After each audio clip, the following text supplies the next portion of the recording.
Good afternoon. The Committee on Higher Education will not come to order. Will you please call the roll? Chair Shields? Here. Vice Chair Black? Here. Representative Adams? Here. Grier? Haux? Piper? Pike? Riggs? Stevens? Veet? Wyndham?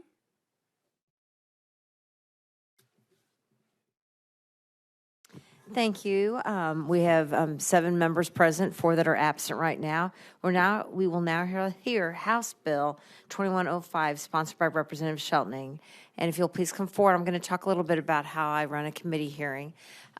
We will hear from the representative. Members of the committee will take or ask questions of the representative if they have any, and then we'll bring witnesses forward. We'll bring one that in support of the bill. The next person will be in opposition, and we'll go back and forth until we've completed that, and then we'll bring up those for informational purposes only. And we will try to limit testimony from our witnesses to 3 minutes apiece. But then any witness that comes forward, any representative can ask a question of you. So with that, Representative Sheltoning, please feel free to proceed. Thank you, Madam Chair, members of the committee. Adam Schnelting, I represent St. Charles, Eastern St. Charles County, from District 104. So House Bill 2105 is the Missouri Censorship Prohibition Act, which just simply establishes some safeguards for the First Amendment. In short, the bill prohibits public universities who receive our tax dollars from banning guest lecturers or public speakers based upon their ideology or political party platform. Over the last few years, we've seen a few universities across the country, across the nation, have censored public speakers due to their views, which can be espoused in their corresponding political platforms. But whether you're a Republican or a Democrat, a liberal or a conservative, you have a First Amendment right, and that should be protected. It shouldn't be censored by a public institution that you pay for with your own tax dollars. You may have received an email regarding some tweaks. I will just make it known to the committee I am not married to the language here, and I am working on an amendment to make some of the suggested tweaks that have been suggested by both the Council on Public Higher Education and taking into consideration some of the ideas from the Foundation for Individual Rights in Education as well. So when that's done, the committee will be able to view that as well. But with that, I'll just open up for any questions, Madam Chair. Thank you. Any questions from members? Representative Veet, please proceed. Please proceed. The witness. Yes. I guess I agree with your concept and everything, but I don't want to. I'm curious of why you would limit it that can be found in any major American political party platform. It's the minority party or those platforms that aren't popular that probably need a open space to air their opinions. And why are we? I mean, you don't have to agree with these people with their ideas, but certainly I don't want us censoring those ideas just because they don't belong to they're not consistent with a major American political platform.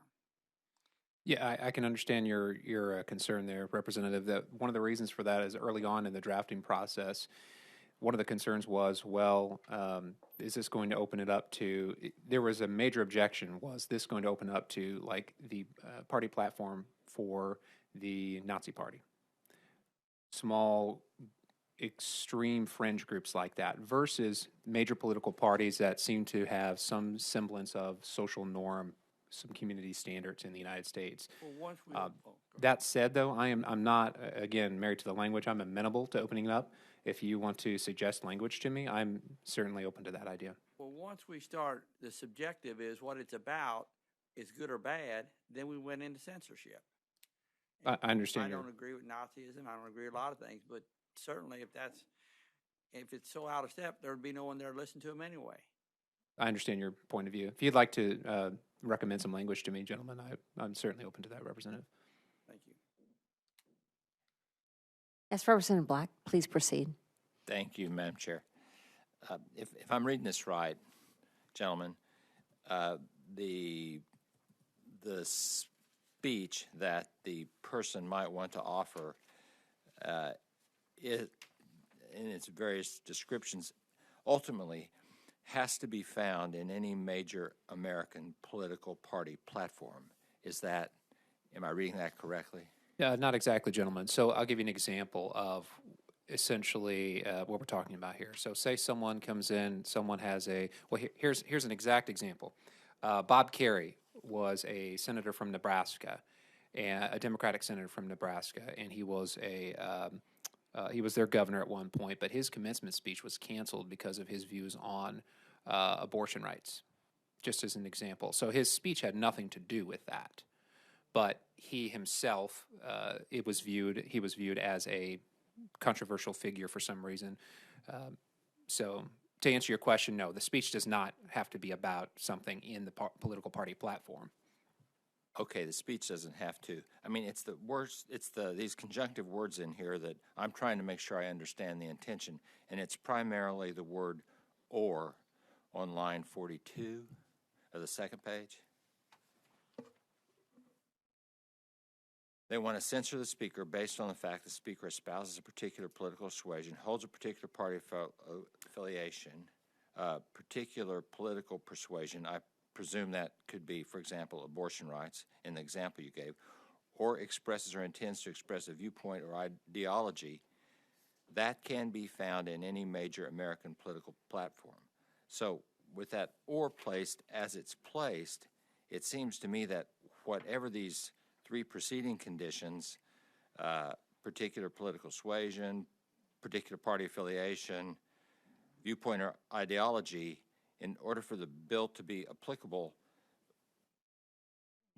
those elements have to be found in a major American political party platform. Am I reading that correctly? I will answer your question by giving you a scenario here. So recently, at a private institution, St. Louis University in St. Louis, there was a gentleman who came to speak who was censored based on his views that he often expresses as it pertains to LGBTQ issues. Just to give you an example, that's essentially what this does, whether no matter what side of that argument that you may fall on. So that his speech, for instance, was not about that. But when when some student groups or some other groups had got involved and said, we don't want him here, then they shut him down and the university said, you're out.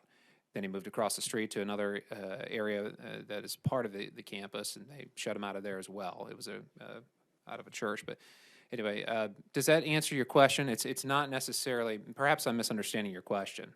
Maybe you should restate it. We're not really on the same wavelength here, and so it's not the subject of the speech that, or not of the intended speech that is relevant in your bill. I get that, and by the way, we all support the First Amendment. I agree with the comments of the gentleman from Cole that it's in fact the minority views in any particular setting that are those that cannot be suppressed under our First Amendment. But back to my question,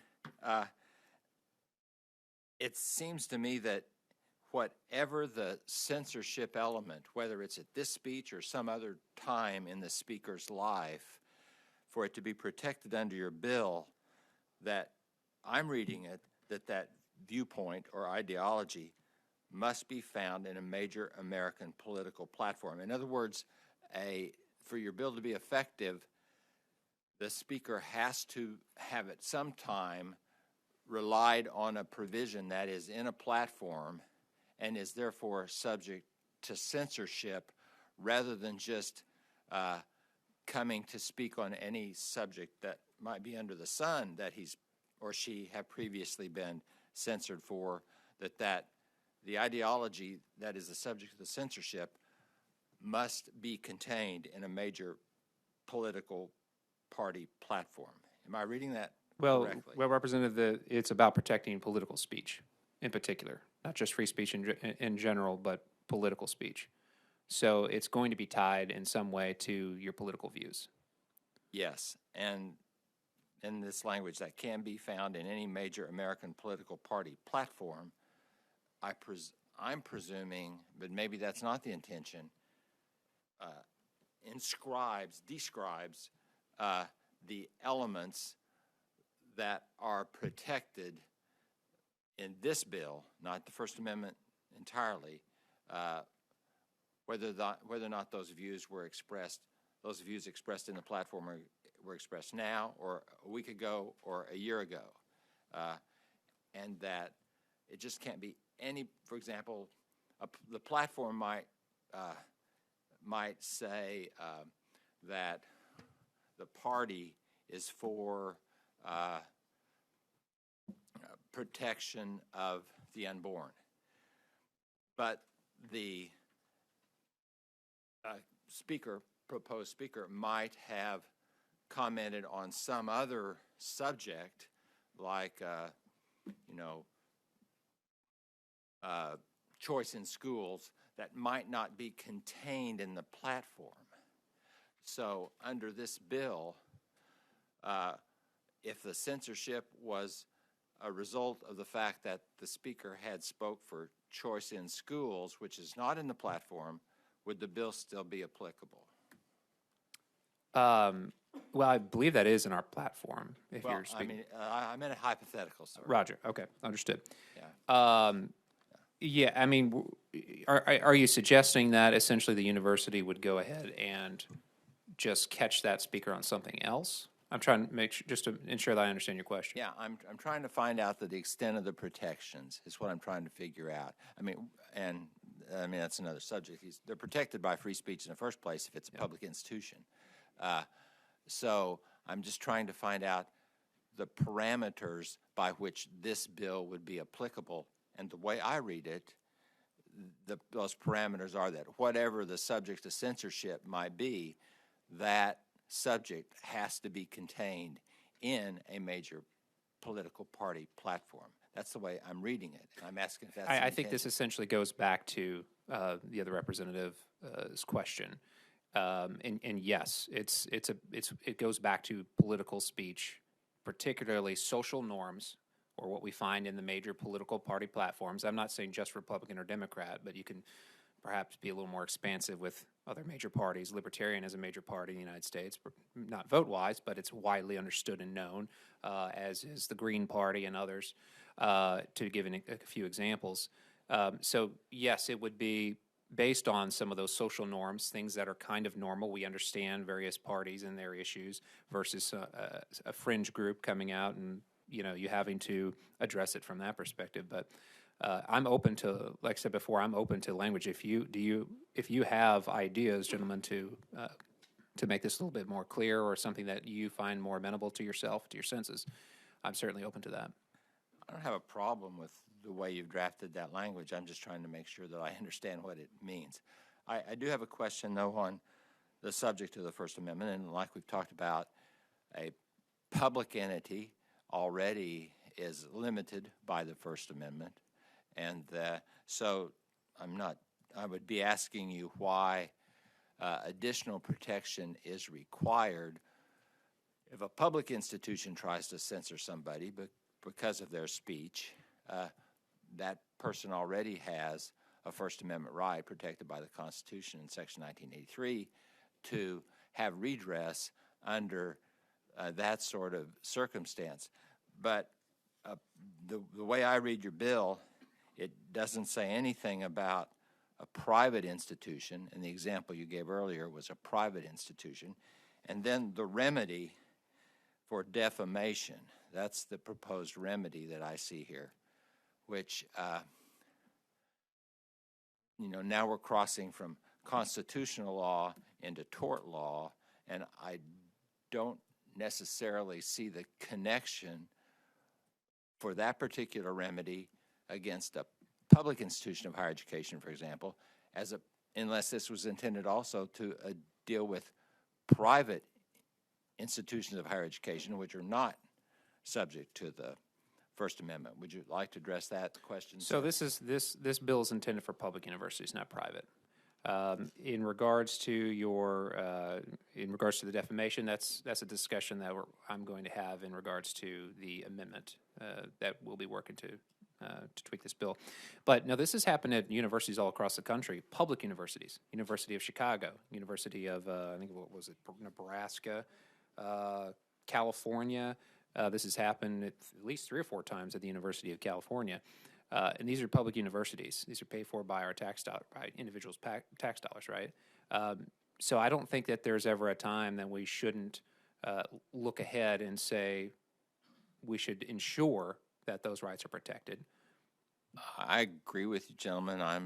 I also find it deplorable that a public institution of education would try to censor somebody because of their free speech. But I'm just having trouble wrapping my head around the remedy here. So yeah, well, we can talk offline about that. And again, we're going to have an amendment. So if you have suggestions, I know you're an attorney. I would love to talk to you about it. thank you. Okay. Well, I'm going, Representative Adams, did you raise your hand, or was it just everybody else around you? I couldn't remember. I did raise my hand. Okay. Go right ahead. You looked like you wanted to inquire, so please proceed. Okay, thank you. Thank you, Madam Chairman, Chairperson. I, like Representative Black, I'm having great trouble trying to understand what you're trying to do. You give me examples. Well, you don't give me examples.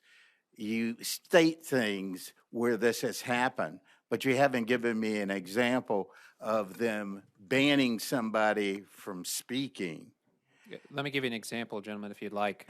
Bob Kerr, the Democratic senator and governor of Nebraska, he withdrew his commencement speech from the University of Lincoln, Nebraska, after they essentially told him, we can't have you here because of your views on abortion. Ivanka Trump was at the Wichita State University. Her commencement speech was canceled in response to the announcement of her being the commencement, heading up the commencement address. Okay, now the question that you say it's got to be part of their political platform that they're speaking on, that they're being banned. Is that how I understand it? Perhaps rephrase that question, because I don't think I understood you correctly. Well, you're saying that if it's part of your political platform, whatever that may be, you can't be banned for speaking on your political platform of your party. Yeah, so for instance, I'm just going to let's just use a university here in the state of Missouri. They could not disinvite you for being a Democrat because in the Democratic Party, there is a view on, you name it, blank. Or the same for a Republican. This is essentially, and there's a lot. I mean, have you ever looked at your party platform, gentlemen? It's very, very expansive, both Democrat and Republican. We're talking about a lot of issues here. Sure. So for you to espouse a particular issue, whether that's in your personal life or perhaps maybe your social media figure, you've talked about a particular issue a lot. That could be an instance where a university says, oh, no, he's kind of controversial. I know we invited him, but we're going to cancel him because we don't want him to talk about this, or we don't want her to talk about this issue. I mean, I'm not really sure exactly what your question is exactly. Like I say, I'm having trouble wrapping my head around why somebody would be banned from speaking on an issue that they theoretically are expert on if they've been invited. I don't ever remember that when I was at the universities that I've gone to. I don't ever remember any of that happening. No, you're right. I can understand various student groups protesting X and Y from coming to their campus. Mm-hmm.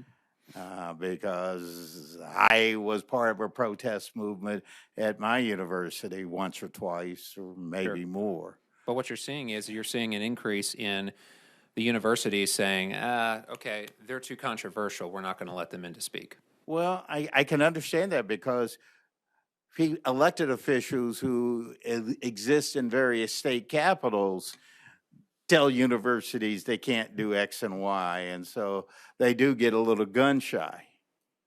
But anyway, thank you very much. I got to Sure.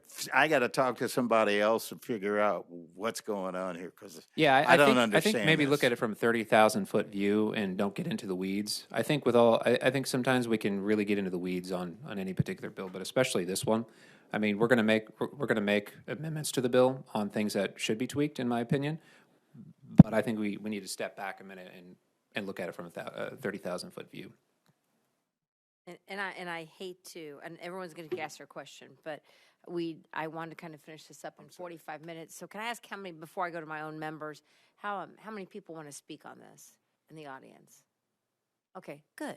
So with that, so I think my next one was Representative Pike, since you pointed that way a little ago. Thank you. Thank you, and thank you for bringing this forward today. Just clarification on line 40, please, on public institutions of higher education, and maybe you said this and I missed it. Does that include technical schools and, community colleges as well? Yes, ma'am. Okay. And then just another question on 43, major American political parties. Is there anywhere in there that this definition of what a major political party would be? There's not. The reason we did that is because we felt like it might actually do the opposite. Whereas a major political party platform could be Libertarian Party, Green Party, Republican Party, Democrat Party, versus if we actually list those out and in the future one pops up, they're not included. But again, I'm open to, if you have suggestions on how you'd like to tweak that, I'm open to that. Okay, thank you. Thank you, Representative. Thank you, Representative Pfeiffer. Please proceed. To inquire. Please. Thank you. Yeah, I have several specific questions. I had a question also about what constitutes a major political party. You mentioned not getting into the weeds, but legislation really has to. At times you can, yeah. So I'm trying to figure out how this would work. Who invites the speaker? So in some instances it's the university. Okay. In some instances, for instance, just as an example, the Ivanka Trump situation. I mean, the university, she was there to give a commencement speech and it was canceled on her. Right. In other instances, it can be a student group. And I don't have that specified in here, and that is going to be something that we're going to address in that amendment. So would this be any student group or a student group that receives student funds from the university? That'll be something we'll address in there. If you have suggestions, I'm certainly open to that. Who says no to the invitation? Well, the university would. Okay, so this would be from the university administration. Okay. Okay. As I was thinking about the issue of a plank and a platform, you're right, they're extensive. Also, is there a sunset on that? Because, frankly, in my lifetime, we've had American political parties that espouse things that are just repugnant in terms of civil rights and that type of thing. We can go back to my childhood. So how far can we look back in terms of saying you can't or can't... I guess what I'm getting at is especially civil rights. So would you be more comfortable, Representative, if instead of the term major political party platform, or perhaps in addition to that, the term social norm? Yeah, except that, again, when you litigate, if you are going to court for defamation, That's an issue, sure. These terms are very vague, which makes it really hard to think. Yeah, social norm is vague, you're right. Yeah.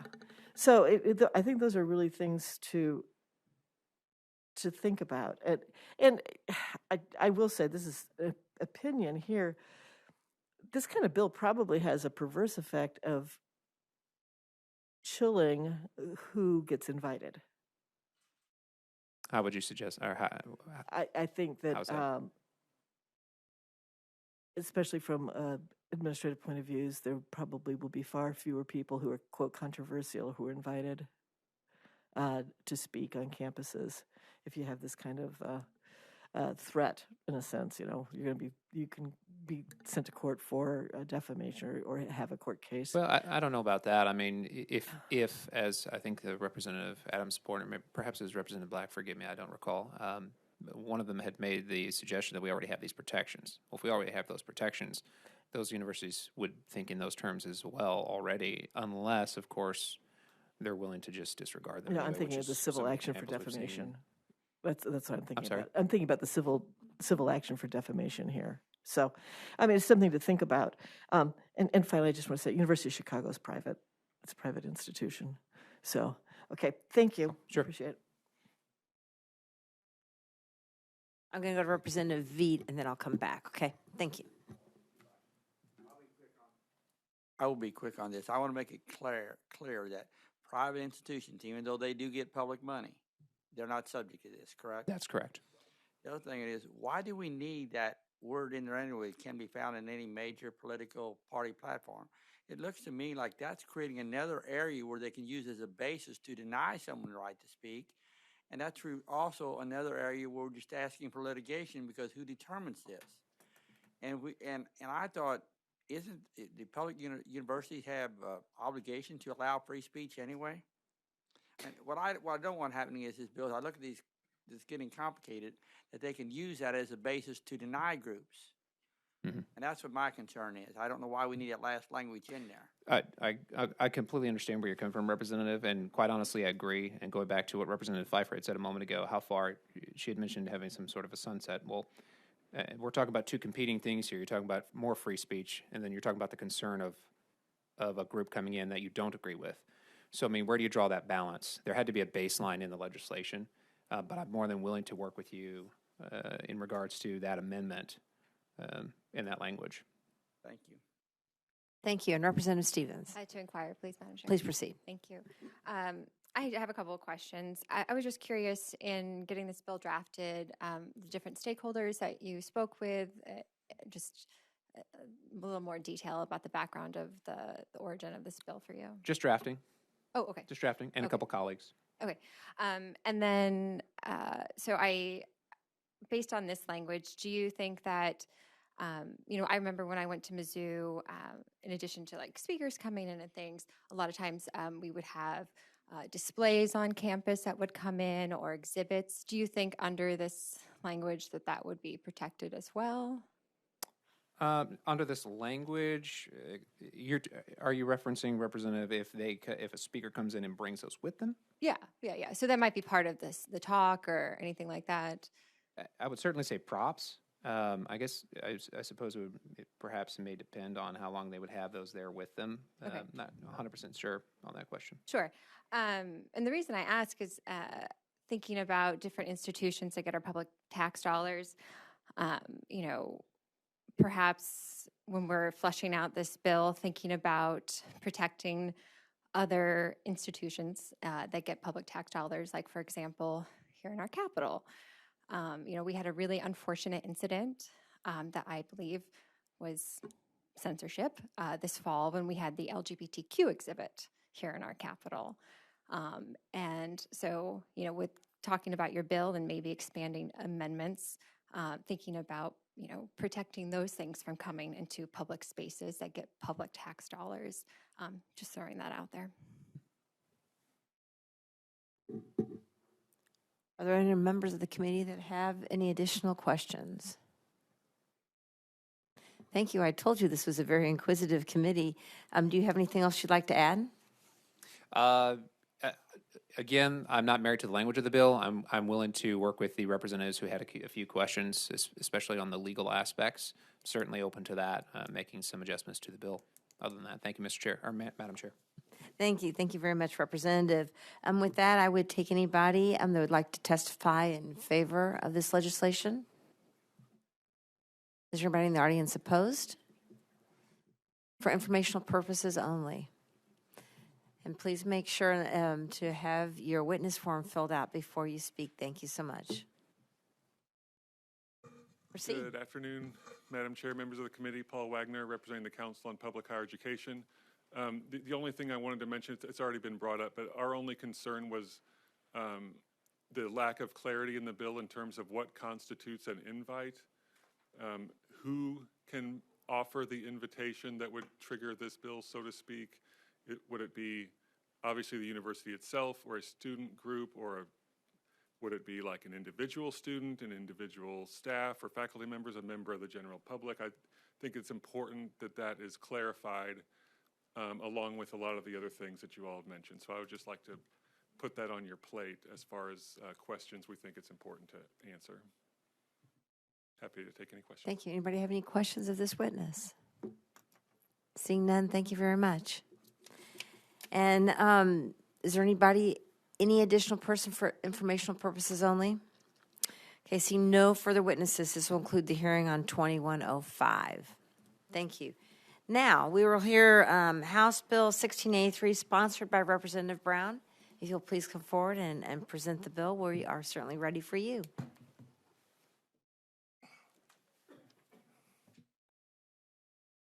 Thank you, Madam Chair. For the record, Chris Brown, District 16, Kansas City, what is commonly kind of referred to as the Northland of Kansas City. My district is immediately between the city of Liberty, running west over to Platte County, I straddle 152 highway. Thank you for time and opportunity to hear on House Bill 1683 today. The purpose of House Bill 1683 is to implement a consistent policy of awarding college credit to high school students that score a 3 or better on an advanced placement test. The advanced placement tests are a way for high school students to potentially gain college credit by showing high levels of proficiency on subject matter tests at the end of a semester or the end of a year. These subject matter areas have an approved curriculum and specific teacher qualifications and training so as to be taught at the same level and rigor as a similar course in a college or university. It is my hope today to show this committee there is a need for a conforming policy among our colleges and universities, a policy that rewards the hard work our students are doing in the classroom while also providing some financial help that many of our kids and their families need today. Now, what I want to kind of do is to walk you through a little bit of a macro national look at where the policies are today. Then I want to kind of boil it down to where we are in the state of Missouri, then specifically the University of Missouri, just to kind of give you an idea of some of the, what I think is a rather kind of arbitrary policy that we have in place today. So you should have a packet, members of the committee, a packet, and on your packet, if you just kind of walk through this with me, I would greatly appreciate it. Your packet, it should have a map of the United States on the, Rudy, I think it's the other one. You should have one that my LA handed out with a map on it. Do you have, well, there should be another one. Do you have an extra that you could just, okay. Okay, so the first thing I want to do, if you're looking at this map, Exhibit A, if you see this map, okay, all right, well, I think there's a different packet, actually. There you go. Okay, all right, sorry about the confusion on that. All right, so this map basically shows what the three policies are that we kind of have in the United States right now. Basically, we have three policies. We have one policy in awarding AP exams that is basically done by statute. By the state's legislature will actually have that policy in place on what the colleges and universities will accept. Another area, I guess, is referred to as administrative rule, and that is basically done by maybe the state's Board of Regents or maybe the state's Department of Higher Education. And then there's a group of states, 19 actually, that have really no policy at all. Generally, the policies kind of conform to what the other states are doing, generally accepting a 3 for college credit, but there's no actual statute or any policy in place by their Department of Higher Ed. And that's actually where Missouri is currently at. So just to kind of give you an idea of what our border states are doing very briefly, of our 8 border states, let me just kind of tell you what several of them are doing very briefly. Several don't have any policy at all. But for example, 3 have no policy at all.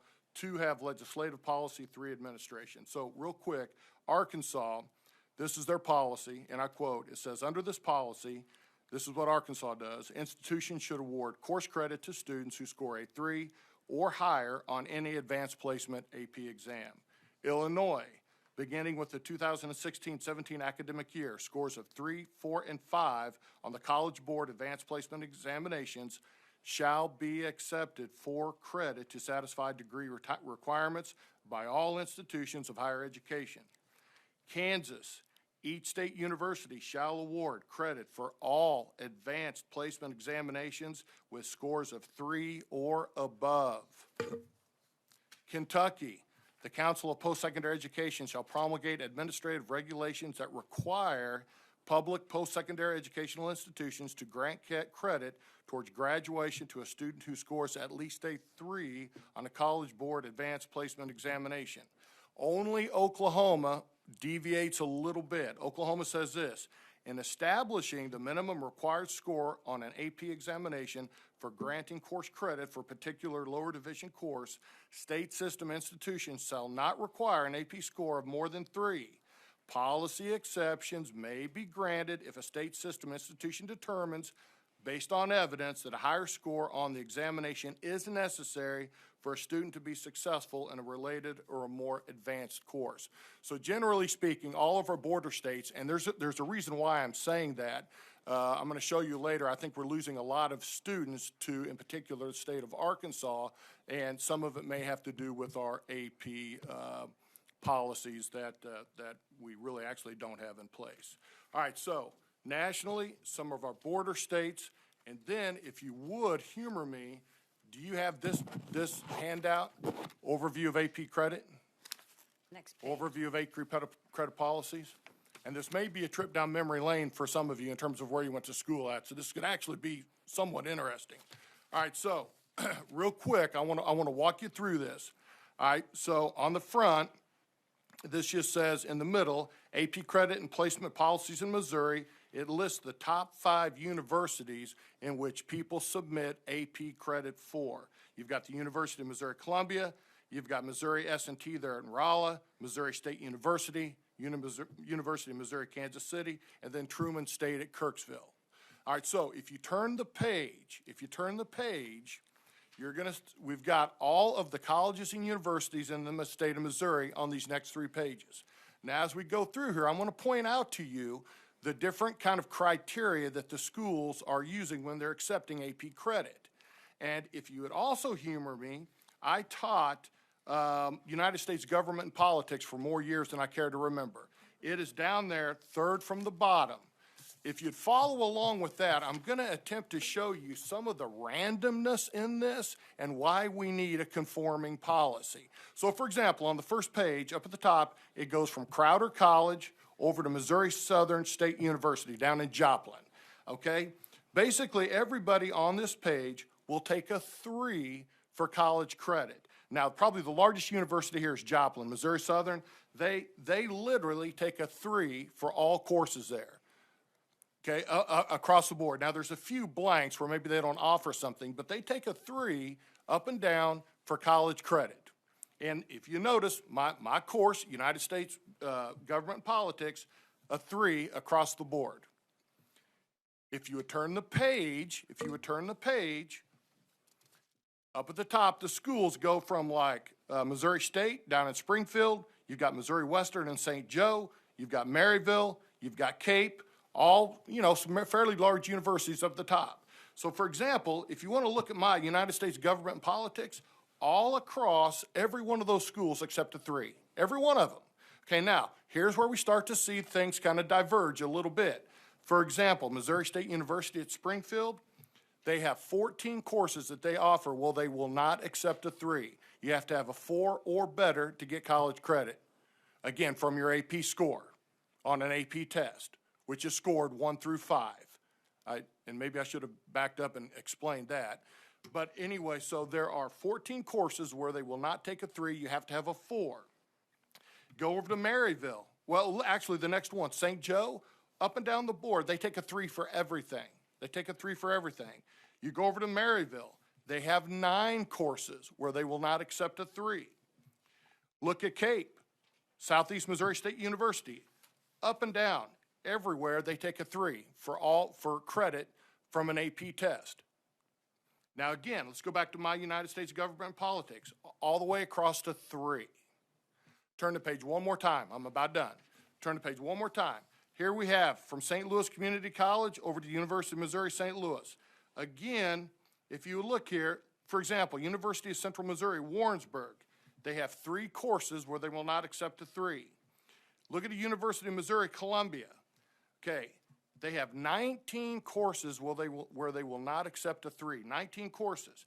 And here, of all these colleges and universities in the state of Missouri, the University of Missouri, Columbia, is the only one that will not accept a 3. I cannot tell you how many times over 15 to 17 years of teaching United States government policy, politics, and AP, where I've had kids who have gone to MU and have come back and told me, Mr. Brown, they did not accept a 3.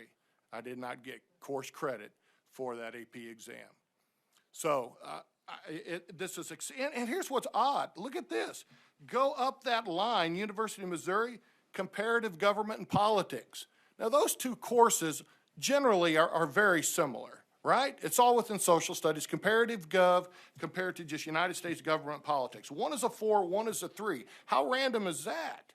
And here's what's even odd, more odd, is the University of Missouri in Kansas City and the University of Missouri St. Louis, they're all under the University of Missouri system, correct? Correct? Well, one, in Columbia, you have to have a 4. UMKC, a 3. They'll take a 3. Same way in St. Louis. It seems very arbitrary, it seems very random, and it's very hard to explain to a parent whose student worked very, very hard for an entire year, and they get a 3, which is an exceedingly good grade on an AP test, why they're not getting college credit. All right, so my point of laboring that is just to show you how random and seemingly arbitrary this is. And I would think you would agree. Okay, so I'm going to put that to the side. And then, if you happen to have this sheet with the red on it, this is the University of Missouri specifically. You see the one with the red? Okay, if we look at this, this is from 2021.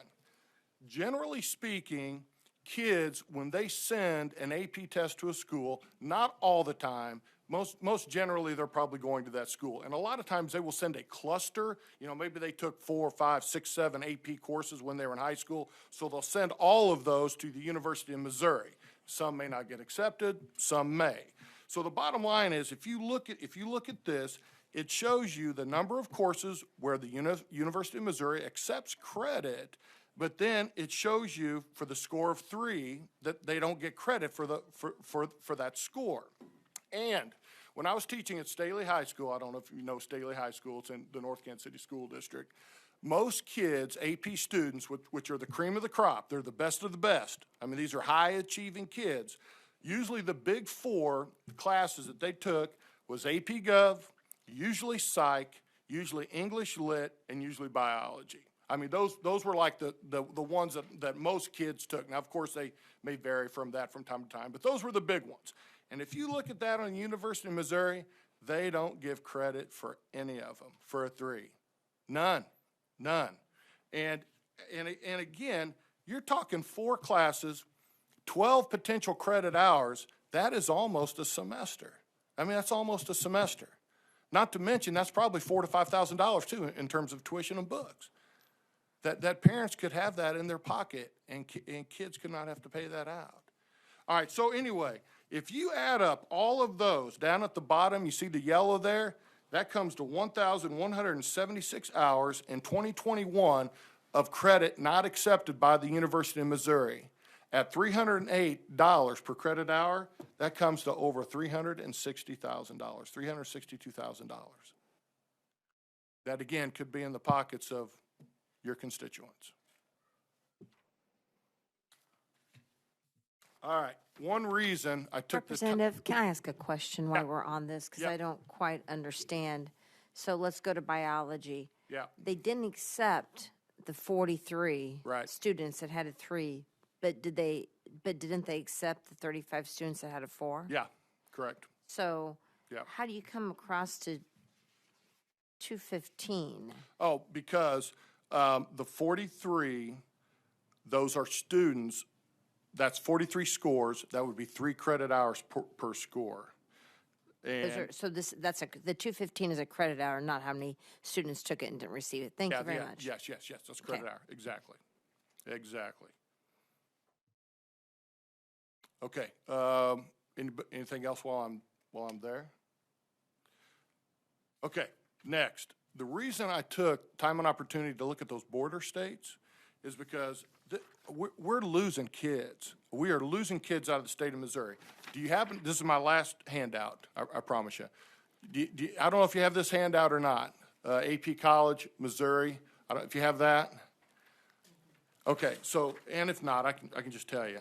But this is from 2017 through 2019. If you look at the total 3+ exam scores, in 2019, there was 25,000 scores, and I hope I'm getting this right, that were 3 or better taken that year in the state of Missouri. If you look over, there was 10,902 of those scores sent out of state. And probably a large majority of those scores going out of state, those kids followed those scores. And just in a very informal thing, just teaching for 32 years, I have noticed at Staley High School, which is a very, very large high school in the North Kansas City School District, a lot of our kids going to Arkansas. I don't know, last 5 to 10 years, that has been a big trend. It seems like, and again, that's just my impression. So the bottom line is I think we need a conforming policy. I think these kids that work all year or semester and get a 3 on a test that is taught at the equivalent of a college or university level course, which would be anywhere from a B- to maybe a C-, should certainly get that credit. A couple other things just real quick, and then I am going to wrap up. There's a fiscal note with this, and when I got this fiscal note, my eye kind of popped out of my head a little bit. I've talked to an individual from the Department of Higher Ed and Workforce Development. I believe he's going to testify a little bit. I think there is a way to get around that fiscal note. Part of it deals with a lack of computer software to implement this if higher ed does it, but apparently that requisition for that software is in the budget, and that should go through. And again, he can speak to it much more in detail than I can, but I believe that fiscal note will go down like by 95% because they just don't have the software to do it, so they would have to do it manually. But once they get that software, it should be generally a moot point. If not, I think we can take higher ed totally out of this and have the colleges and the universities just implement the policy themselves, which that's kind of what I envisioned anyway. All right, let me wrap up. I know I've got some questions. Okay, in conclusion, the state of Missouri should join the majority of states who have had by statute set a conforming policy in awarding college credit for AP exams. These are rigorous courses taught by qualified instructors. These are some of the best and brightest kids that we have in our schools. AP exams are no joke. These are high-stakes tests that kids put a tremendous amount of effort into preparing for. I hope as we as members of the General Assembly can make the correct decision, and that is to help kids get the college credit they deserve, help families to lessen some of the financial burden of sending a child to a college or a university. It is absolutely the right thing to do. I'll take any questions. Couple things I'm going to start first. Arkansas does a lot of things to recruit our students besides take the AP scores. For sure, absolutely. And I mean, they offer in-state tuition. They do a lot, and they recruit heavy in the Kansas City market. Yep. Now, higher ed will tell you that we are a net importer of students and a net exporter of students. So that you have that information as well when you speak about this. So. Okay. And with that, I will finish up because I know I have members of the committee that like to ask questions. I'll start with Representative Riggs. Please feel free to proceed. Thank you, Madam Chair. Just want to thank you for bringing this bill. I've been watching this trend line since 2005 in higher education itself. And just wanted to say basically the 4-year college experience is dead. We haven't buried it yet. Students go all year long. They transfer this one, they transfer that one, you know, and they price shop, I get that. But at the same time, if we don't recognize folks for what they've done that is outstanding in these particular areas, we're doing ourselves a disservice. And I'm not worried so much about Arkansas as I am Kansas, just one of those Mizzou things, sorry. Okay. But I want to thank you for bringing this. We have, you know, significant problems across the river with another state, Illinois, for lack of, so I know exactly what you're talking about. I think it's timely. It's something we need to take a very serious look at. I want to thank you for bringing this bill. Thank you. Thank you, Madam Chair. Thank you. Thank you, Representative Pfeiffer. Please proceed. Yes, to inquire. Yes. Thank you. By the way, once you quit being a legislator, you've got a great career ahead of you in helping people understand bills. This is wonderful. I really appreciate all of this. I had three different questions, though. One, does this apply to private schools as well, just public schools? Okay. So then I was wondering, okay, let's say I get a 3 in your class. AP Government, and I go to a community college where it is accepted. Yeah. And then I transfer to a school where the 3 is not accepted. Ooh. Can you launder it in a sense? Does that become redeemable, or do I have to take that class again? You know, I'm not totally sure on that answer. That's a great question. That's a great question. I'll certainly get back to you. I want to say that, yeah, you can use it, but I'm not going to be firm on that right now because I'm not totally sure. And maybe someone that is going to speak maybe can answer that question. Okay, great. But that's a very good question, though. And then finally, the 31 states that have codified this. Yeah. Is 3 the norm or 4? What? 3. 3. That's true in all the classes? Generally speaking, yeah. 3 is the standard. 3 is what we tried to hit. That's a great score on an advanced placement test. Okay, thank you very much. Yeah. Thank you. Representative Stevens, please proceed when you're ready. Thank you, Madam Chair. I wanted to go back. You mentioned Arkansas several times, and I suppose this is more of a comment than a question, so I apologize. And something I think we should ponder on the Higher Education Committee. You know, Kansas, Arkansas, and Oklahoma, 3 bordering states, all have in-state tuition for our Dreamers and DACA students, and Missouri does not. We charge international tuition rates. So I know that it's complicated. There's lots of variables as to why a person chooses which college to go to, but I think that that's something that we should be mindful of on this committee. Thank you. I agree. Thank you, Representative Stevens. Representative Pipe, please proceed when you're ready. Yes. Thank you for bringing this forward. It's very interesting. My background's in education as well, and also high school counseling at the end. I see what you're saying, but help me understand if MU believes that their work is comparable to 4 to give credit, how do we tell MU that it's not and that we want them to accept the 3? Well, I mean, I don't want to, I guess, belittle what they're doing at the University of Missouri. Everyone's very proud of their work, correct? And sometimes I think we need to just take a step back and maybe look at what other people are doing. And like I tried to point out with my AP government class, if the University of Missouri is just that much right, they were the only school that wouldn't accept a 3, the only one, then everybody else is that much wrong. And I think at times you just need to take a step back and say, you know what, we need to probably be a little bit more conciliatory with what we're doing and try to help people out a little bit more. I'm glad that they're proud of what they're doing at the University of Missouri, but again, the AP program is so well established. These are rigorous courses. We can save kids and families money. They need to bend a little bit. When you were working and drafting this bill, did you talk to the University of Missouri? I've talked to them several times, yes. Okay. And they may have somebody testifying, I'm not sure. Okay. Yeah. They just felt the comparable credit was more rigorous and still 4 was a better bet.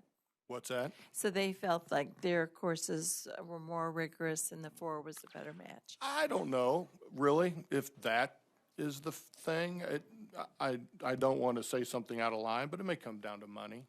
when they come Okay. down. And I'll make this point too. Okay, I'll that's a make good point. I'll make this point. I don't think the University of Missouri is going to lose money. This is my opinion, and I think some other people are going to address this. I mean, if you're going to go to the University of Missouri, you're still going to take a full load, you know, and you're going to be there 4 or 5 years, but you're just going to be spending your money on different courses.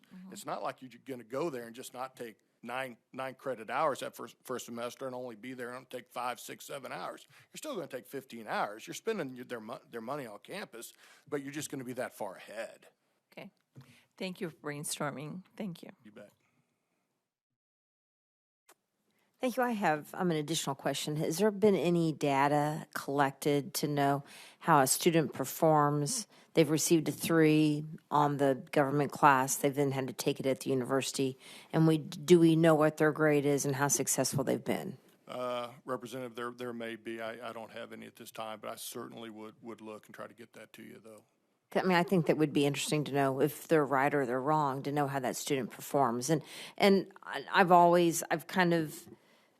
so the government class, in my opinion, for a lot of people is a terminal class because they're not getting their degree in politics or political science or whatever. It's a terminal class. But I worry about the classes that are maybe the math and science classes, that's the success, that are not terminal, and that maybe they're headed to be physicians, surgeons, scientists, and maybe a university knows how successful a student needs to be in that entry-level class to have success in those remaining classes. And that's why I wonder if there's been any studies to know if a student comes in with a calculus grade of 3 and they plan to be an engineer, and so their score was a 3, and then they come in and they start with the next calculus class. Do they fail, and do they not become an engineer, or are they successful? Yeah, And no. that would be the information that I want to know to see why they've set these standards the way that they've set them. Absolutely. Yeah. So, Representative Black, I'm sorry if I spoke before you. Please proceed. Thank you, Madam Chair. Gentlemen, I have a question about chart here that you referenced. It's on the page that says advanced placement in Missouri. Representative, that's not my packet. That is one of the next speakers, I believe, that's going to be up. Okay. That's not my packet. Thanks, sir. Okay, seeing no further, I'm sorry, Representative Riggs. To inquire, Yes, please. very briefly, what percentage of these courses will be classified as gen ed? Well, I mean, I don't know off the top of my head.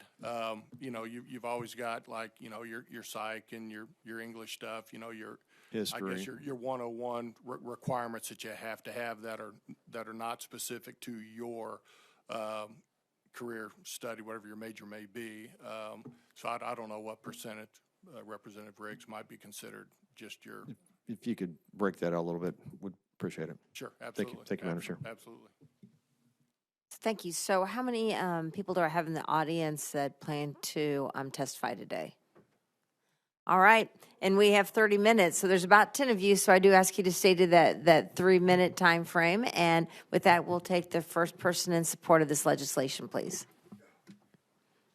Make sure you have already filled out your witness form and put it in the little box there. Please proceed when you're ready. Madam Chair and committee members, good afternoon. First of all, thank you for scheduling this hearing and allowing us to testify in favor of HB 1683. My name is Kurt Gates, and I'm a government teacher at Liberty North High School in Liberty, Missouri. Today I'm here to share with you some of the background of the bill and explain as an AP teacher a little bit more about the rigor of AP classes, but I'm also here as a parent and a taxpayer who's concerned about the rising cost of college tuition. We're here today because a group of students asked why. More precisely, they asked why not. I was explaining to my students a few years ago how AP credit works in Missouri and that your credit would be dependent on the school that you attended, since each school sets their own policies. I also mentioned that other states had recently adopted a uniform policy granting college credit for any score of 3 or above. A student asked, why not Missouri? Why doesn't Missouri have a similar policy in place? And that led to more questions. Could Missouri adopt a policy? Who sets that policy? How can we get this in place in Missouri? And I said, let's find out. During that school year, we researched other state policies and laws, examining how they were adopted and implemented. We compared colleges in Missouri on their credit acceptance policies, and we reached out to the College Board and shared our goal with them. We looked at the language of different states' legislation, and based on our research, we drafted our own version of a bill that would create a uniform policy in Missouri.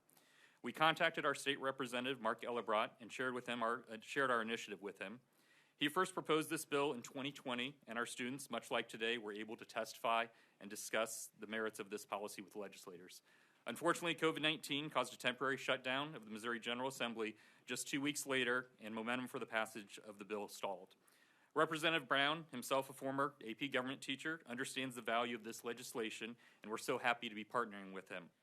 This is the only student-initiated AP credit policy in the nation.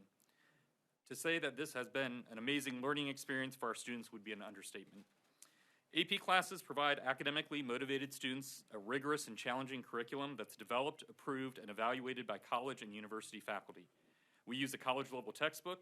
Students in AP classes write research papers, conduct labs, read scholarly journals, complete projects both independently and in groups, give presentations, and take exams, all things that traditional college students do. However, in order to earn that college credit, students must still take a standardized nationwide exam in their subject area in May. That exam also is developed, approved, and evaluated by college and university professors and scored in June. What this means is just because a student has taken an AP course, it does not guarantee that they will get college credit. In fact, for AP government, the national pass rate is just above 50%. And in 2019, in Missouri, the pass rate for all exams was only 62%. So they still have to take a test to show their proficiency. In my opinion, if a student earns a 3 on that exam, which the College Board designates as a qualifying score, they should receive the credit that they've earned. Unfortunately, in Missouri, that's not always the case. Again, why not Missouri? I also believe a uniform AP credit policy in Missouri would align with the state's Core 42 policy implemented several years ago.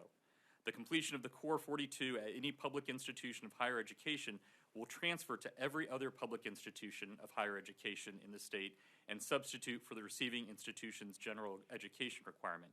Individual courses that comprise the Core 42 are guaranteed to transfer one-to-one among all public colleges and universities in Missouri. House Bill 1683 would also facilitate the seamless transfer of academic credits, removing any confusion as to what is accepted for credit and what is not. Sure. It's been about 4 minutes. I wanted you to be able to finish. Can you wrap up real quick? Sure. I was just going to mention some things about the expenses of college, but I know we have some students who can speak more specifically to that. If this bill is passed, students will be able to graduate in 4 years. Students can reduce the amount of student loan debt that they may graduate with. Students will have greater opportunity and incentive to attend college here in Missouri. And I believe it's time public colleges and universities in Missouri recognize and award the credit that these students have earned. Students in Kansas are graduated their credit. Students in Arkansas are guaranteed their credit. Students in Illinois are guaranteed their credit, and that's true in 31 states. And so I want to close with the same question that those students first asked me that started this process. Why not Missouri? Thank you for your consideration. Thank you. Is there anyone that had any questions of this witness? Seeing none, thank you very much. And we'll take a witness in opposition.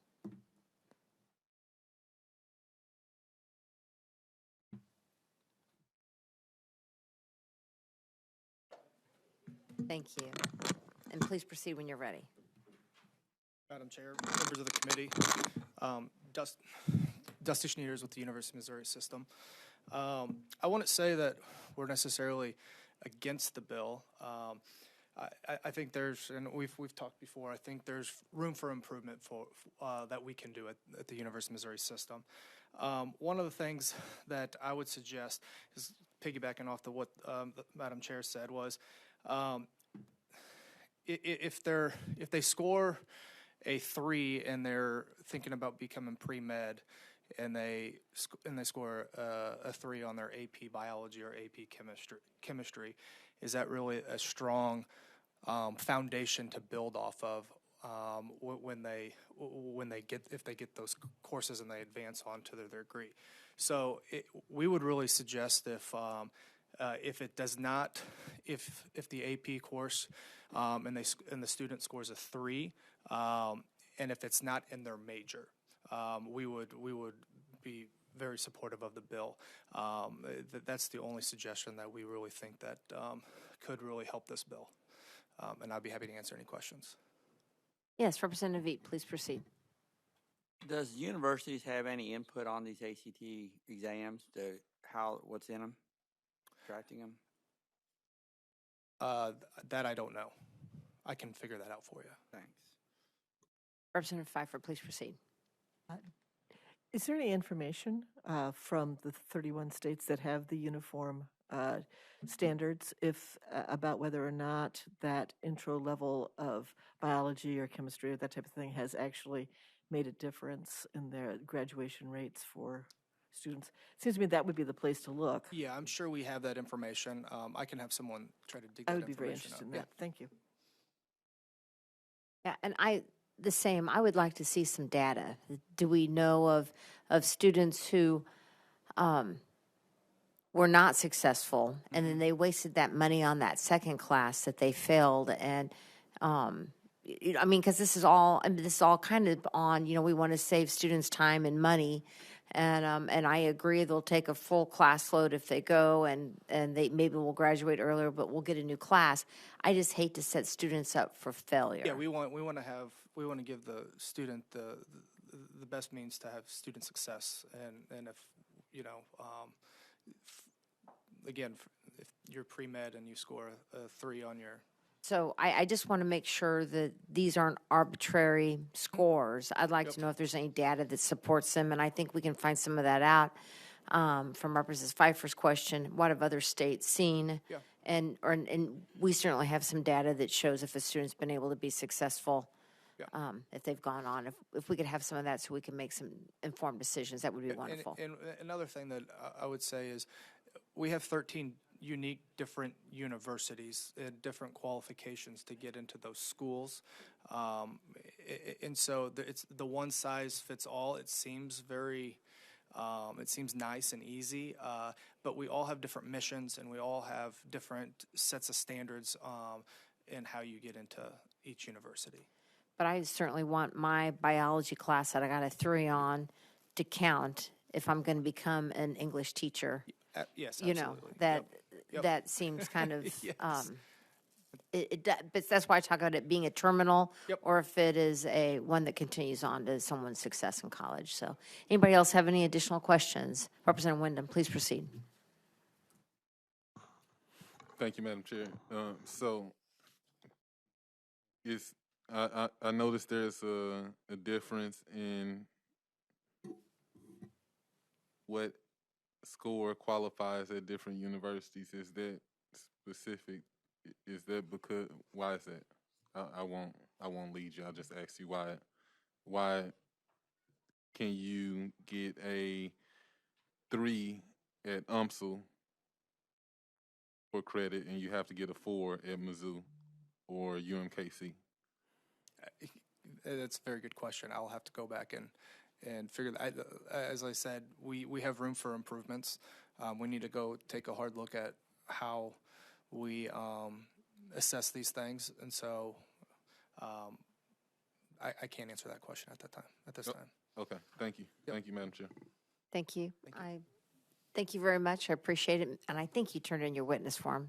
Yes, I did. So we'll take the next one in support. Please come forward and turn your witness form. We look forward to hearing from you. I already turned in my witness form. Okay, and please start by introducing yourself. Of course. So good afternoon, Chairwoman Shields and members of the House Committee on Higher Education. My name is Addie Kimmerly, and I am a junior at Liberty North High School in Liberty, Missouri. Today, I'm here to support House Bill number 1683 with an act to promote a new section relating to the advanced placement examinations here in the state of Missouri. Under Section A, Clause 2, this bill requires that all public universities and colleges award credit for an AP exam score of 3 or higher.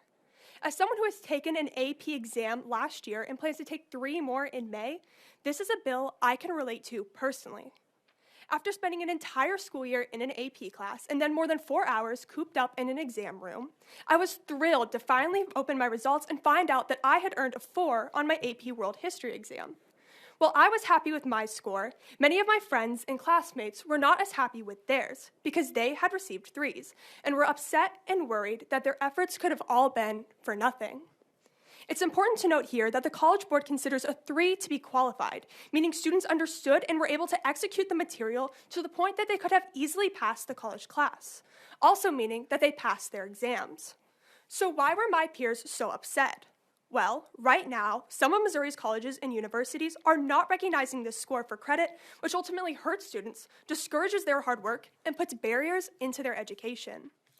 Students who take AP-level classes and exams are hardworking. We are trying to get a head start for college by taking college-level courses as high schoolers.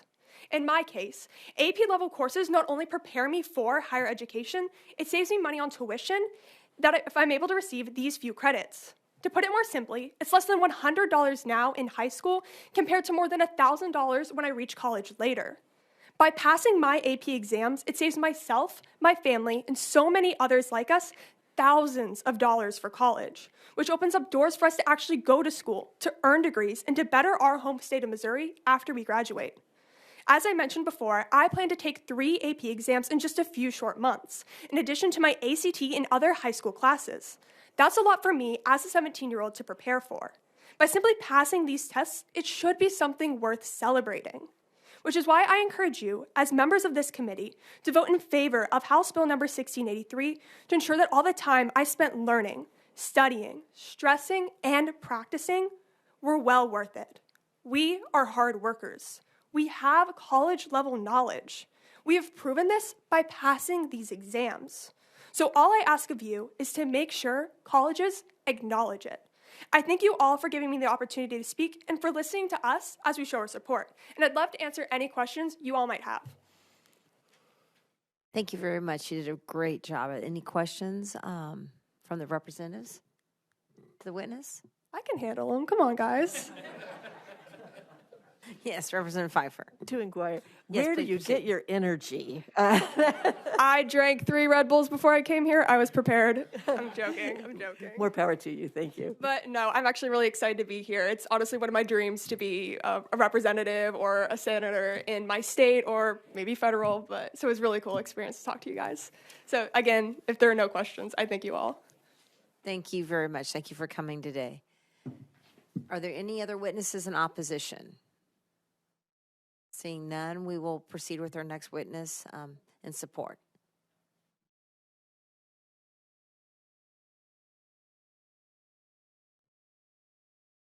Please proceed. Okay, good afternoon, Madam Chair, members of the committee. Paul Wagner, representing the Council on Public Higher Education. I've talked to the sponsor briefly about this. In the past, we had, so first of all, it's a good day to remind you that I do not represent the University of Missouri. I represent all the universities, not the University of Missouri. So my member institutions really don't have problem with this. The only one that I hear from is Truman, and it's in the context of, the hard sciences for majors, as we've talked about. They've got a very large segment of their freshmen especially who are pre-med, biology, pre-med, chemistry, and such. And, they know that if they take the AP for this class, then they're going to get crushed in what turns out to be their first college class at that. So in the past, when this bill has worked through, there was an exception process. If you said show the data or something, what that would allow is for the university to show Department of Higher Education, look, here's why we want an exception for this class. And they provide the data or whatever and then allow that exception. Last session, Senator Reeder just wrote Truman State out of it and just said, okay, this just doesn't apply to Truman. So I don't know if that's the right path or not, but as long as there's some type of exception, allow the university to bring forth data for a particular class or whatever, then I don't think I would be hearing from anyone on this. So do you know now, does higher ed review any of these requirements for a score for an AP test, or is that just set by a university alone? Yeah, it's set by the individual institutions. It's not. There's no one at the state is involved in that. Okay, thank you. Are there any questions for this Representative Black? Please proceed. Thank you, Madam Chair.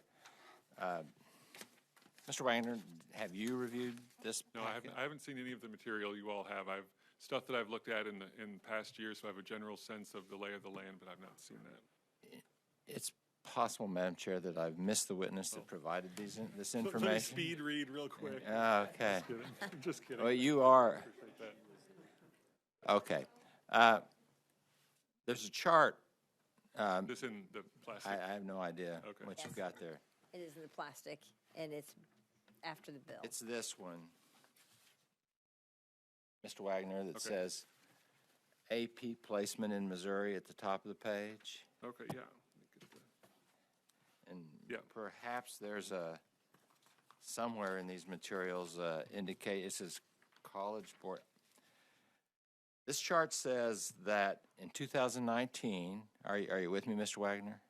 I believe so. It's 15, 16, 17, 18, and 19. Yeah. 2019, there were 47,000 AP exams and 29,000, let's call it 30,000, 3 and above. See that? Uh-huh. Are we looking at the same page? I believe so, yeah. And it says based on an average of $300 per credit hour, the total potential savings is $27 million. That's what it says. Yeah. I'm confused by that because let's say 2019, I think 29,000, say 30,000 students with an AP of 3 and above at $300 would be $9 million and not $27 million. Yeah. Well, But you don't, my charts, sir, so I can't. Yeah. And I just now I'm looking at it, so I'm not. I'm confused about that. And it also says that was for 3 and above. So only the 3s, I mean, I think they generally give credit to the 4s and 5s. Only the 3s would get a break here. Yeah. So it looks. Well, and the vast, I mean, again, for my institute, and I think even for University of Missouri, the vast majority of courses, they do get credit for the 3. Yeah.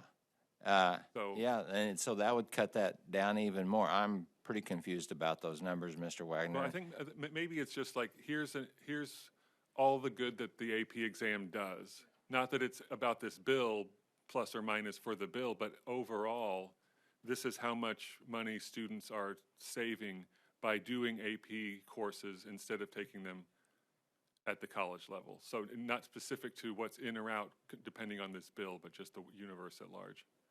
Maybe, but that's not what it says. It says total potential cost savings. But anyway, I can talk to you about it later. Well, see I if you think can the help College Board guy will probably clear that up for you.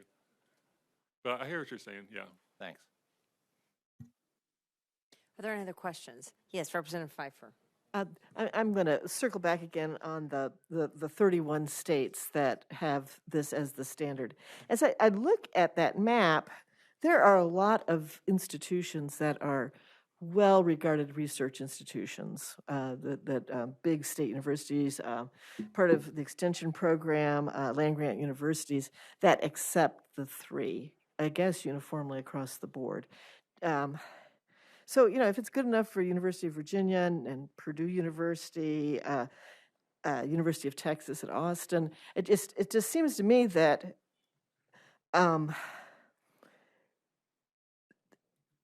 perhaps we are concerned about something that's not a problem.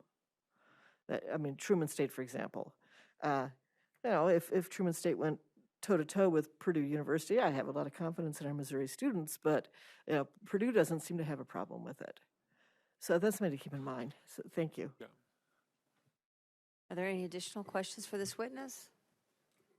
Seeing none, thank you very much for your testimony today. The next witness in support. Please come forward and state your name, and we look forward to hearing from you. Thank you, Chairwoman Shields and members of the House Committee on Higher Education. My name is Santina Juma, and I'm a junior at Liberty North High School. I am testifying on behalf of myself, as well as the larger community of students wishing to pursue higher education in Missouri. I appreciate the opportunity to testify in support of House Bill 1683, which would guarantee college credit to students passing College Board advanced placement exams with a score of 3 or above. I'm in support of House Bill 1683 because of the potential impact it can bring towards Missouri students. This bill would not only provide security to students passing advanced placement exams, but have the larger effect of particularly aiding Missouri students within low-income households. As a student of low income who greatly wishes to pursue higher education and holds education as the main priority within my life, the passing of this bill would not only grant college credit for AP exams with a score of 3 or higher, but ensure a larger amount of financial availability for not only myself, but for my family in regards to college enrollment. One of the main rationales as to why I partake in multiple AP courses per year and their subsequent exams is the relief of future financial burden when my time reaches to pursue higher education. AP exams are roughly $80 to $100 each, but have the potential to save Missouri families a total of millions of dollars. And this is absolutely monumental for low-income students such as myself. House Bill 1683 guarantees this relief by implementing a uniform policy within Missouri public institutions of higher education. And this expands the option of higher education to students who otherwise may not be able to attend due to their family's financial situation. The security provided within this bill would also provide an incentive for more Missouri students, regardless of their financial status, to take advanced placement exams and pursue higher education within the state. I and many other students have large aspirations, often held back by the thought of financial burden. The implementation of this bill would lift that burden and allow for our aspirations to soar and become achievable through affordable, public, higher education within Missouri. The future is in our hands, and we must ensure that all Missouri students have equal access to reaching for that future. Thank you for your time, and I hope that you will provide support for House Bill 1683. Thank you. Thank you very much. You did a wonderful job. Any questions for this witness? Thank you. Thank you for joining us today. We really appreciate your testimony. The next witness in support?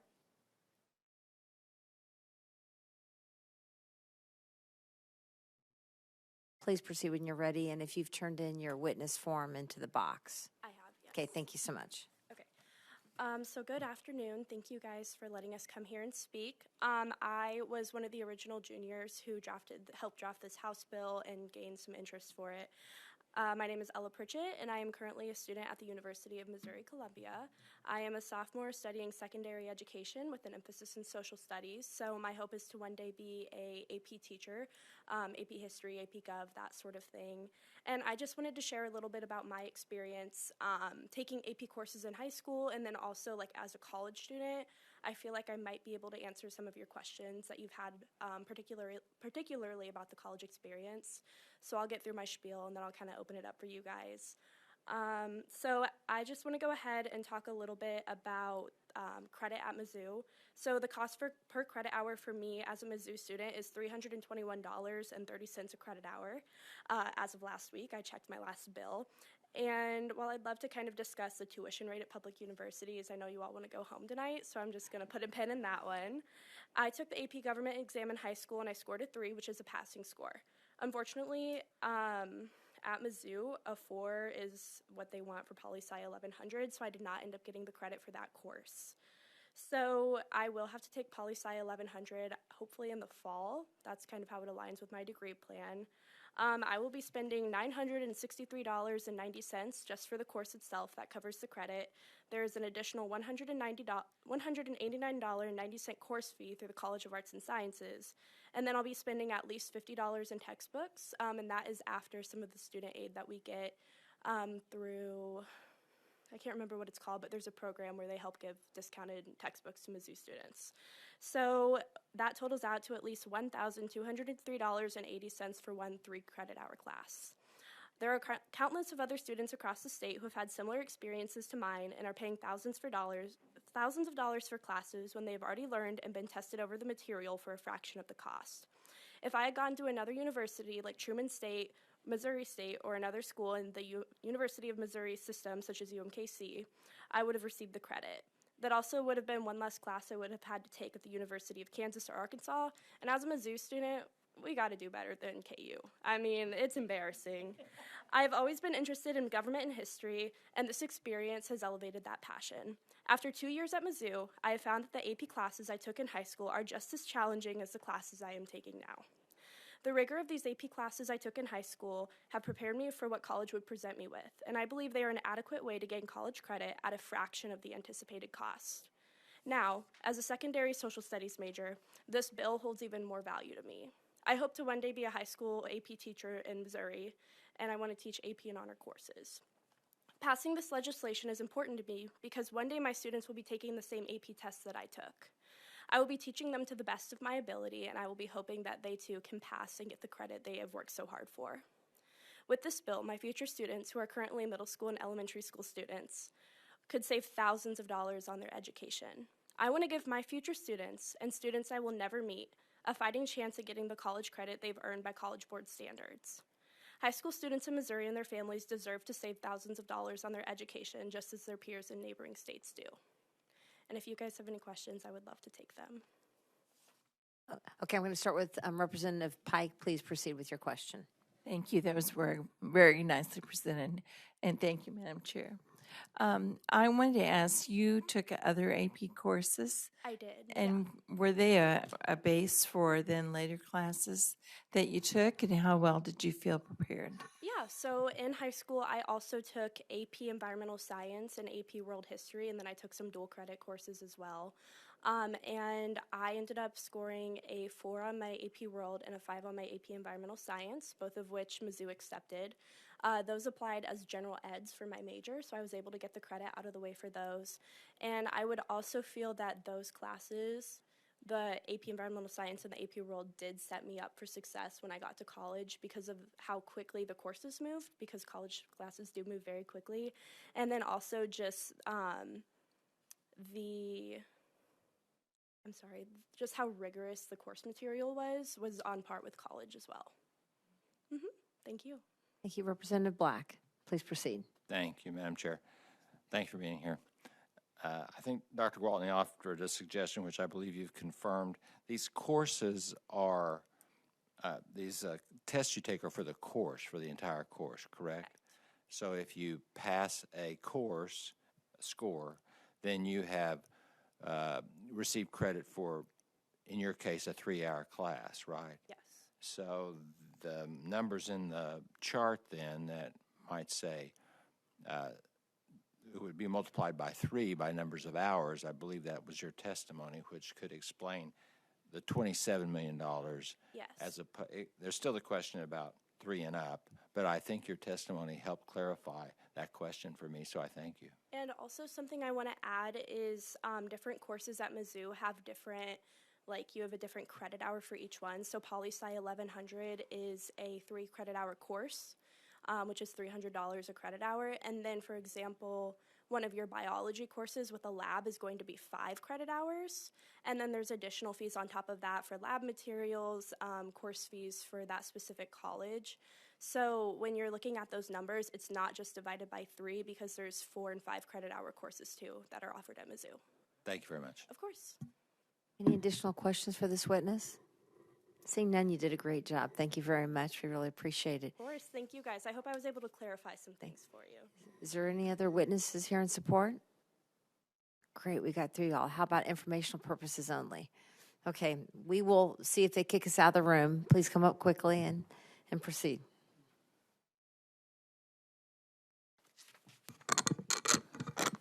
Chair Shields, members of the committee, thank you for allowing us to testify for informational purposes today. My name is Joshua Mueller. I'm the Deputy Director at MOST Policy Initiative. We are a nonpartisan, nonprofit organization of researchers here in Jefferson City that provide members of the General Assembly in both parties and chambers with written policy briefs and in-person testimony upon request. Just to avoid any confusion, we are not affiliated with MOST 529s in any way. It's an unfortunate overlapping name. I'm here with Dr. Alan Moss, who is our Education and Workforce Policy Fellow.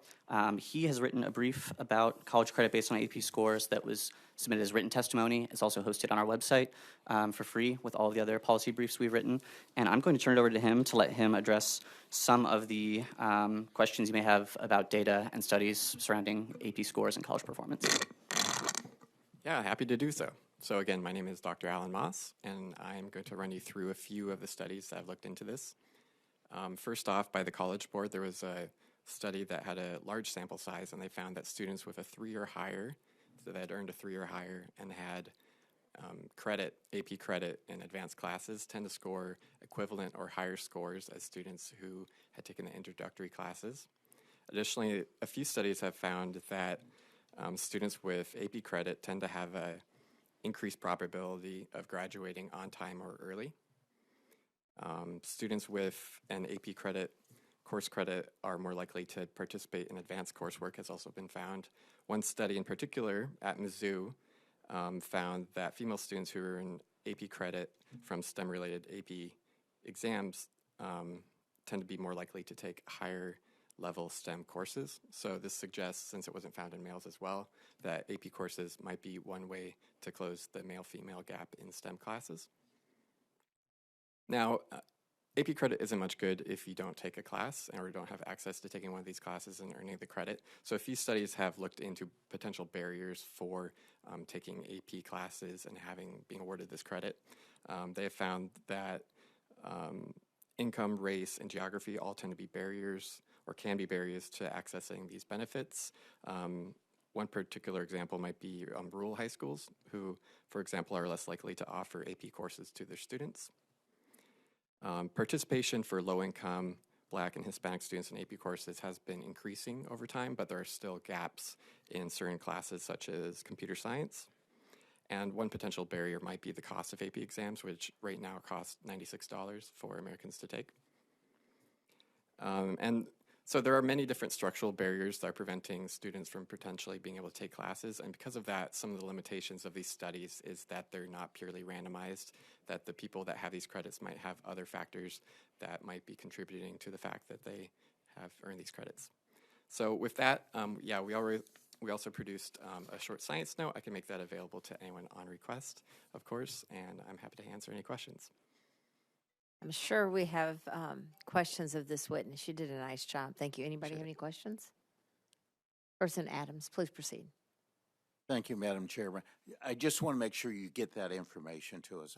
I'm particularly interested in the information dealing with how students do at the university who score at these various levels, because that will help me understand what's going on. Yeah, I can make sure I send that off to you and the chairperson as well if you'd like, and you can distribute Yes, please, and we'll distribute it. So that would be great. Fantastic. Thank you. Thank you very much. I appreciate it. Appreciate it. Thank you. Any other for information purposes only?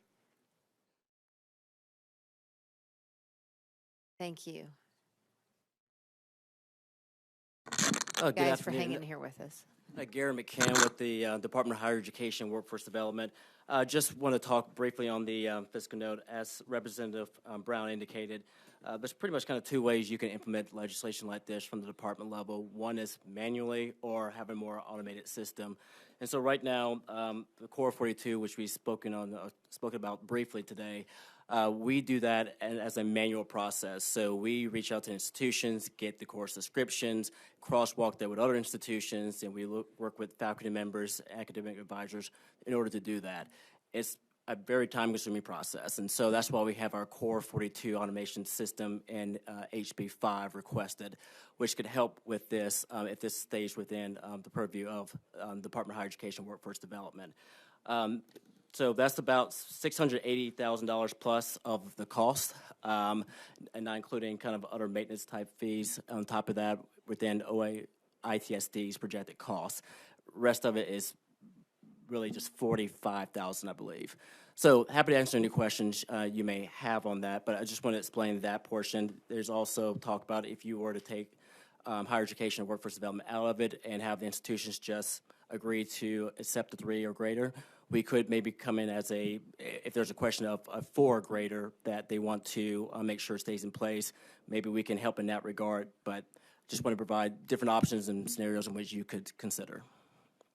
And have you requested the system to move it off? I mean, with some of these ARPA dollars, have you requested that system? Yeah, so it's the governor recommendation in HB 5. It's called the Core 42 automation. So basically, it would automate the process for our Core 42 classes that can transfer between public, 2-year, 4-year, and participating private institutions. What we would do and where the additional costs may come in would be just adding on the AP component to it, which we're not quite sure what that cost might be, but that would be the only component where would be different. Thank you. Any additional questions of this witness? Seeing none, thank you very much. We appreciate you being here to fill us in on that. Is there anybody else that's here today that wanted to testify on this bill that I missed? Seeing none, Representative Brown, do you have anything you quickly want to add? I don't believe so. Thank you all very much. I do have one question. Of him, will you please come forward? He has a question. Representative Adams would like to ask you a question.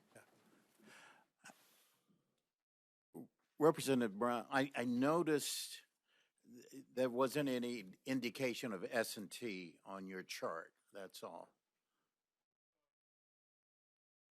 No. No. Rolla. Rolla. I'm sorry. I didn't see it. I'll look again.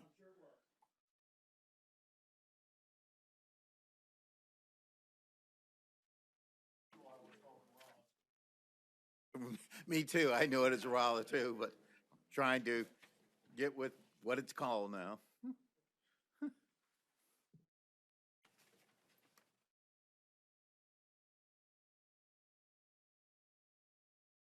It is not on there.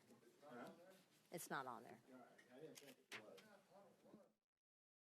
I was just wondering what they were doing. That's all. Will you provide us that information?